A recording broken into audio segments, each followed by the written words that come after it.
And good afternoon. Welcome to We Believe Digital Newsbreak. My name's Chris Young, and going to do a rundown for you of different stories going on at the global level, national level, Mississippi state level, and our local Jackson-Hinds County area. So glad to have you joining us today.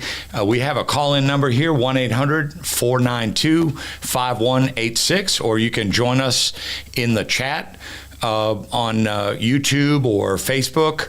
Again, we're glad to have you. We're really striving hard to make this your studio, your go-to on-demand for your entertainment, news, sports, prayer, programs, community interest, and so forth. We have a crew of dynamic young producers here that are ready to work with you, help you move your brand forward, your products and services. So you can always call in and speak to one of the producers at 1-800-492-5186, and we'd be happy to have you, and we'd be happy to listen to your ideas and help you find a way to move forward and make this your studio, your media company. So we'll start out on the far away, on the global side of things, and it wasn't that too many months ago when a former Israeli Prime Minister Benjamin Netanyahu was reelected to office. There was so much talk of scandal and bribery and things in his last administration, and he went away, and I guess that stuff's resolved because the voters put him back in charge of the country a few months back. But yesterday he got a rebuke from the U.S. government because apparently a law was passed allowing even more new settlements on the West Bank and the northern side of the West Bank. And so normally the U.S. in lockstep accord with Israel, and certainly the biggest advocate partner for Israel in the world, but the U.S. has spoken out against this allowance of new settlements being built in this particular area. So we just want to share that with you. China, President Xi has been visiting with Russian President Putin for the last day or two, and is just leaving Russia today. And there's some concern about all that. There's some indications that China and Russia creating a new world order. And of course, when we hear those words, we get a little nervous. Interesting. China claiming after being over there that they're totally impartial to the war in Ukraine. So trying to wrap our brains around the idea that they have this long-standing partnership with Russia, yet they say they have no opinion whatsoever on the war in Ukraine. So we'll see how that progresses. But a lot of handshaking and smiling between the Russian President Xi and the Chinese President Xi and the Russian President Putin over the last couple of days. Japan defeated the USA last night in the World Baseball Classic that was held in Yokohama, and I believe the score was 2-0. In the final out of the game, the ace pitcher Ohtani struck out Mike Trout to end the game and to give Japan the victory. And they play on the same team together. So, but obviously for this World Baseball Classic, that changes up a bit. So, congratulations to Japan on that victory. Pardon me. There's concern over in the Black Sea. A lot going on in the Black Sea. The U.S. has been patrolling international waters in the Black Sea for years and years. Russia kind of views that as its sea and doesn't appreciate U.S. patrolling over there. But it looks like it's becoming more and more of a flashpoint because there's so much activity. There's Russian ships that are actually,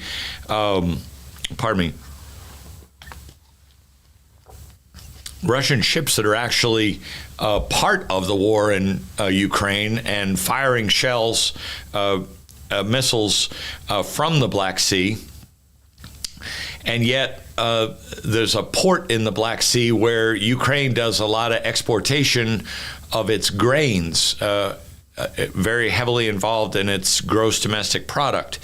And so people are starting to get very concerned about things popping off over there. Just too much stuff going on in close proximity with two nations that are, at war following the Russian invasion of Ukraine, trying to take over the whole country, annex the whole country, turn it into Russian territory. This only 7 years or so after Russia had annexed Crimea, a big portion. And as for that drone that the U.S. took down, there's now concern that, there's a couple different reports. One is that, they had already scrubbed all the intelligence that, in other words, if the drone fell into other hands, they wouldn't be able to get anything out of it because they'd already scrubbed the intel from the drone. But now they're saying that the drone may not be recoverable due to its location in the Black Sea. So not sure that all totally adds up. But certainly is a banner headline on the world news today, and wanted to share that with you. When we move down to the national front, the Los Angeles school district is the second largest school district in America. And today was day one of a service worker strike. This is a planned 3-day strike for improved conditions and improved pay. This is not the teachers, but service workers at the school on striking. Again, the second largest school district in America, so really big deal when something like that happens.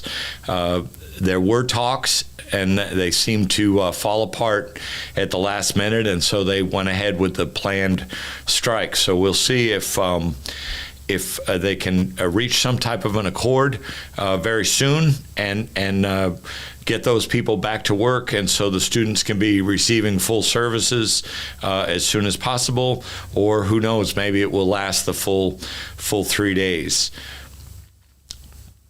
Another story on the national front having to do with drug supplies and, medications, pharmaceuticals.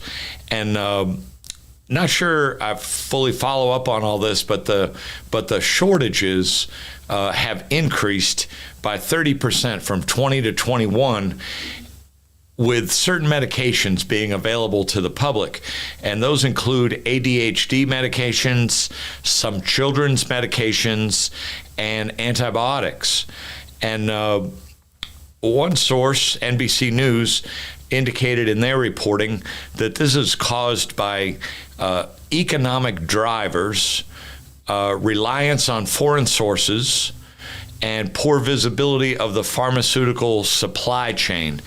Hopefully other people can understand what all that means, because that's a little big for my brain to tackle that one. Does that mean they're not getting enough money? Does that mean that the supply chain from other countries where many of these medications are coming from has been interrupted? Not exactly sure, but it's a big deal. And so ADHD, some children's meds, and antibiotics harder to get today than they were in the past. There wasn't typically a problem in the past, but that started to change in 2020 and 2021. It really took a dive. So 30% less of those medications available. Another story on the national front, but in the sports domain. Willis Reed has passed away. Willis Reed is 80 years old. Many reports indicate that he had been in failing health for some time. Willis Reed is a pillar in the NBA folklore, if you will. New York Knickerbockers the whole time that he played. He was a league MVP 2 different times. He was a 2-time NBA Finals MVP. Every possible award that you could think of. The team as a whole has referred to him since 1970 as the captain. And in 1970s, oftentimes, when you see some of these sports stories and going back in NBA championships and all, you see this huge championship game in 1970 with the Knickerbockers facing off against the Lakers, and the Lakers, they had Wilt Chamberlain. And so Willis Reed and Walt Frazier on the Knickerbockers, Wilt Chamberlain on the Lakers in the finals, and Willis Reed gets hurt, kind of a high thigh strain, something like that, limping off the court in Game 5, was not available in Game 6. And moments before Game 7 started, you hear the roar of the crowd with him walking out onto the court, not at 100%, but he wasn't going to let the team fall, and lifted the Knickerbockers in Game 7. To a victory, was influential in the game. Not the highest scoring night for him, but fortunately, Walt Frazier, 36 points and 19 assists, and they ended up beating the Lakers for the 1970 championship. So anyway, Willis Reed, just the best of the best, and passes away at age 80. So that's about it on the national side for today. There is all these stories, though. Of course, I told myself I wasn't going to mention it, but we got a couple of minutes before the break. So, this former president, Donald J. Trump, the former president, talk of him being indicted on this Stormy Daniels hush money payment sort of thing.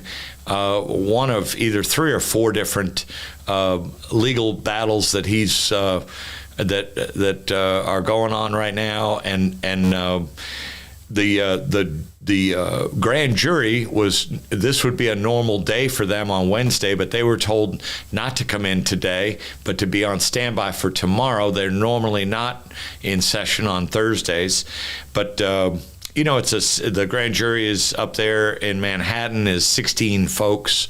They don't have to have unanimous votes on things. Apparently you need 12 votes in order for an indictment to happen, and Trump is saying he welcomes the indictment.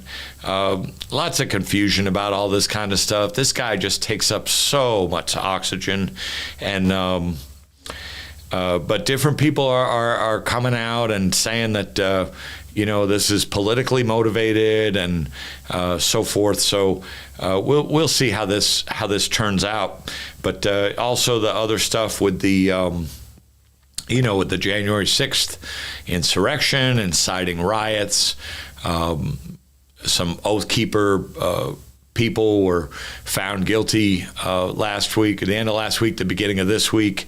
That continues on, and Trump could well be involved in that. Then there's the whole Georgia thing. Can you please find me 11,000 votes? That's all we need is 11,000 votes. You got to find them. You got dead people voting down there, and just not a questionable character, not an honorable person. Do anything at all to attain and maintain power, and so we'll see what happens with this grand jury up in the DA's office in Manhattan. See how this turns out, and should have more to be able to report to you on Friday at the Friday noon show on that. So we'll stop now for a couple of commercials, and we will be right back with you.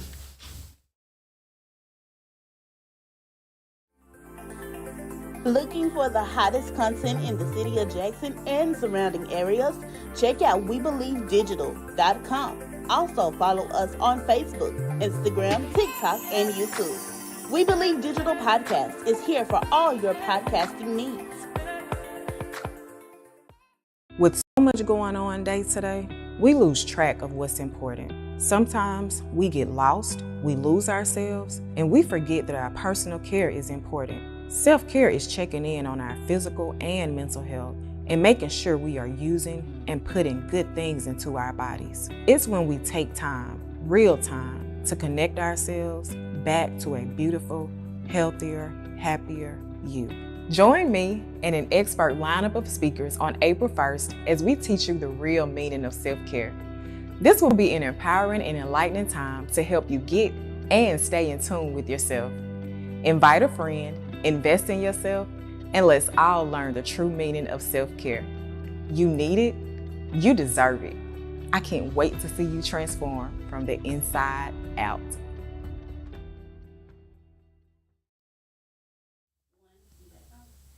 And welcome back to We Believe Digital Newsbreak.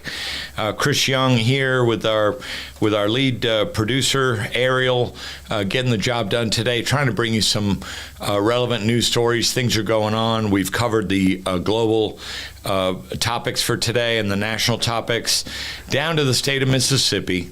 Today is another day that the Republican legislators, not one of them, has elected to hold a hearing on the TANF scandal. The TANF scandal that happened under Republican leadership, Republican people, appointees and all, that embezzled. Some people like the term misspent. I like the term stole or embezzled upwards of $100 million turned it into their slush fund. Sad commentary. And these guys won't hold a hearing. They just want to pretend it never happened, and it's just sad. It just shows you the ultimate lack of human regard that they have for the absolute poorest people in the state of Mississippi. Mississippi is nicknamed the hospitality state. And I'll tell you what, there is a lot of hospitality that I've encountered in my 2 years here in Mississippi, but there's a lot of devilish deeds going on down here also. So we may be the hospitality state, but there is no hospitality towards poor people in Mississippi. And there's certainly no hospitality towards black people. So, and if you're poor and black, oh my goodness, it gets no worse. So another day passes with no hearing being called for by these people that receive a salary to represent the people of Mississippi. You have $100 million of federal funds turned into a slush fund for their use, and they don't want to get to the bottom of it. They want to let other people get to the bottom of it and stay quiet as long as they can. Sad commentary. In Tupelo, a youth pastor by the name of Alexander Blackwelder, 27 years old, now facing charges in 2 different jurisdictions for alleged child sex crimes, enticement and sexual battery. 16-year-old girl or girls It's just horrific how this stuff can go on. Don't understand how these folks are screened for these positions, background checks, supervision, monitoring. It just happens over and over and over. I don't really care the race of these people.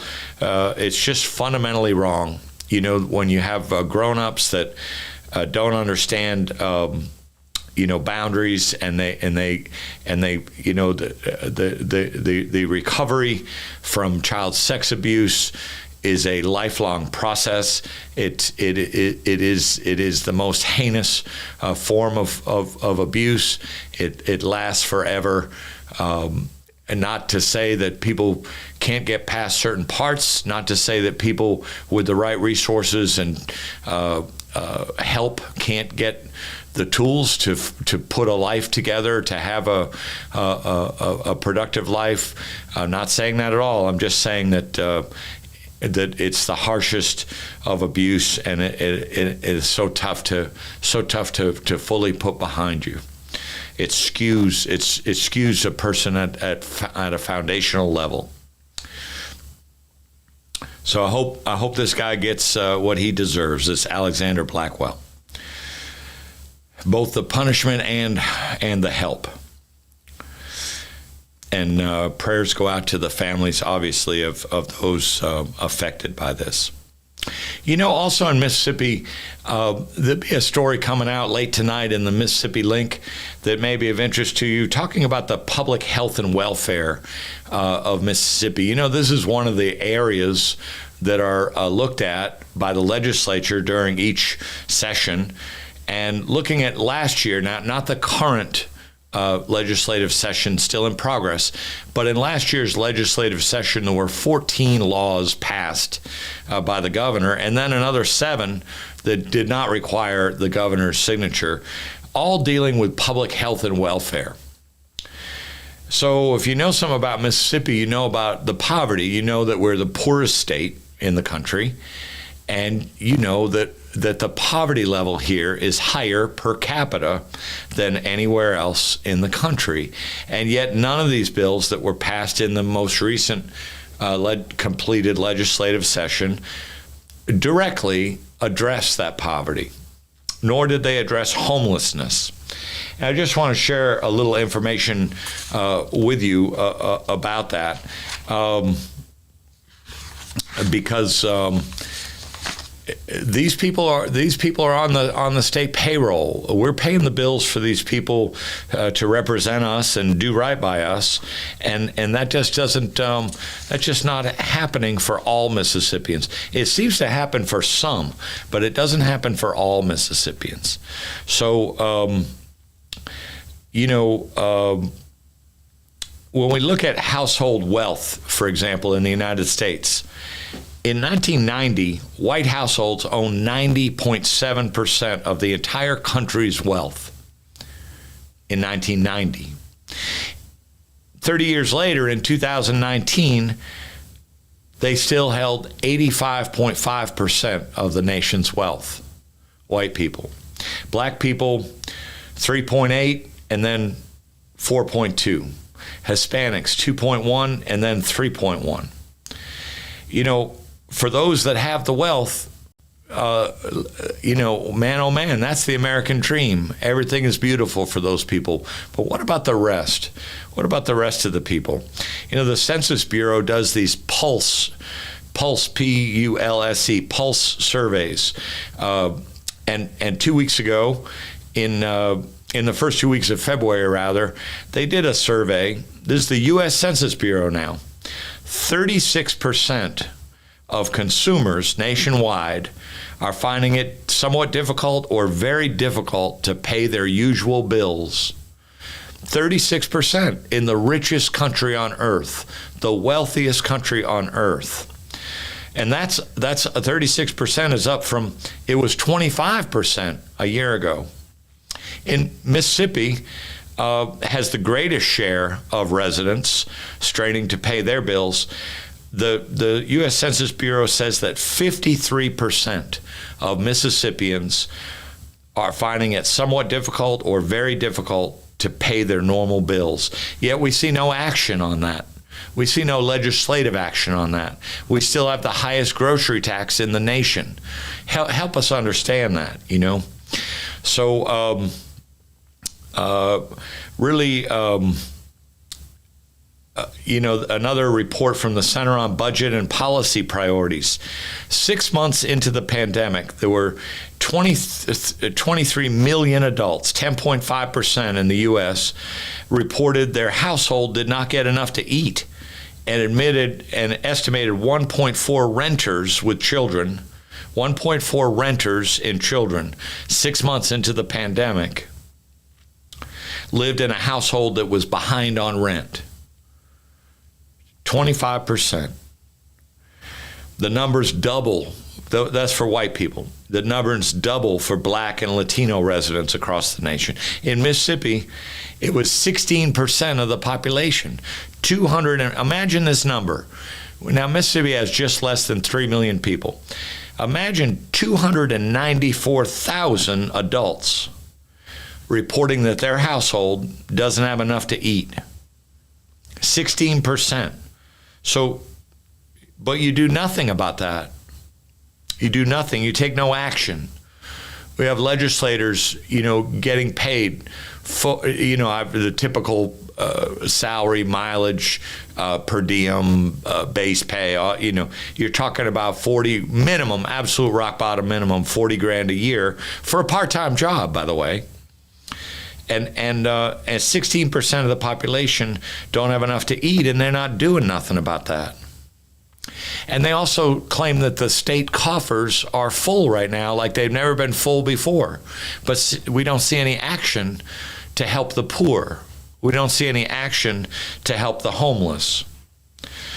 You know, the most recent, the January 2020 homelessness report is on a given day in January every single year, there's a homeless count conducted by trained workers.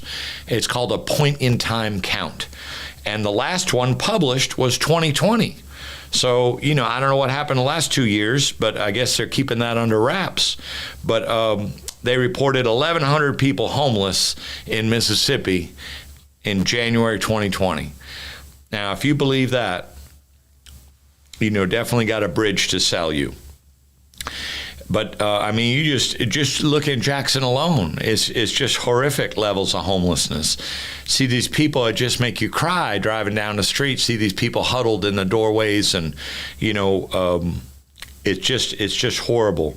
So you know those numbers have gone up. They may not have been accurate to begin with. You know those numbers have gone up, but nobody's doing anything about that. And so we'll talk about this is being talked about in a Mississippi Link article that'll be out tonight. There's a home coalition. These folks have been around for a long time. A very effective organization using locally driven tools to help states and communities to invest in safe, decent, affordable housing. This is why they exist. And, you know, so there's a board of 9 in Mississippi. One of them is female, and one of them is Black out of the 9 on this 9-member appointed board, people appointed by the white governor and the white lieutenant governor. But you know, our neighboring states, Tennessee invested $617 million in this program over the last 30 years. Alabama invested $522 million. Louisiana, $620 million, and Mississippi, $324 million. So far behind all the others. So, you know, it's like they say, you wanna tell me about your priorities. Show me your budget. Show me what you're investing in. And these folks are not investing. And by the way, the return on the investment is phenomenal. 3-4 times the return on investment, but they're just not doing it. So that's something sad to report to you from the state level under public health and welfare, poverty, and homelessness. On the local level in Hines and Jackson, we sad to report the passing of Sergeant Dondi Gibbs, 8-year Hines County Sheriff's Department administrative employee, died on March 20th. Sheriff Jones had announced that yesterday. We wanted to share that with you.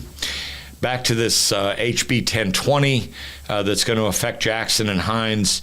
So now they're just, everything's focused on getting these Capitol Police to be able to have jurisdiction over all of Jackson, and they have chosen 10 folks to negotiate the final versions of the bills, what that would look like. So shock of all shocks. 9 of the representatives. This is about expanding policing in Jackson, Mississippi, by absolute minimum account, 82% black city. And you appoint 9 white legislators and 1 black legislator to be on the team that's supposed to negotiate the final deals of this. Now, how you do that and keep a straight face? These people are just wrong, and they're wrong-headed. Earl Banks, we have full faith in Earl Banks. He's been over there 29 to 30 years, District 67, a Democrat. I know he'll do everything he can, but he's one man on a panel of 10 people. God bless us. As we roll down to the last story, the garbage contract. And I just want to point you to, please take a minute to go online and look for the Clarion Ledger article. It came out about noon yesterday. The author is Ross Riley, R-E-I-L-Y, veteran reporter, comprehensive story about the trash contract. Please go and read that. It's clear when you got the Clarion Ledger reporting that Richard's disposal would save taxpayer monies over the course of the contract by about $13 million. That's really saying something. The discrepancy in the bids was phenomenal. So call your council people, let them know that they got to act right. These people had rough going when they came on the job 1 year ago next week. And they had all kinds of barriers. They overcame those barriers. They're doing a good job. They're out there on the streets. You very rarely hear a complaint now. When you do, you can almost tell it's contrived. But call your council person. Let them know. We want to keep Richards, and because this thing going to keep is crunchy already, going to keep being crunchy with this garbage contract. Again, there'll be a story coming out late tonight on that in the Mississippi Link newspaper. The future of Jackson's trash pickup is just days away. So we thank you for joining us on the news break, and I hope you have a good day out there. Take care of yourself and one another. We'll be back with you a Friday at noontime.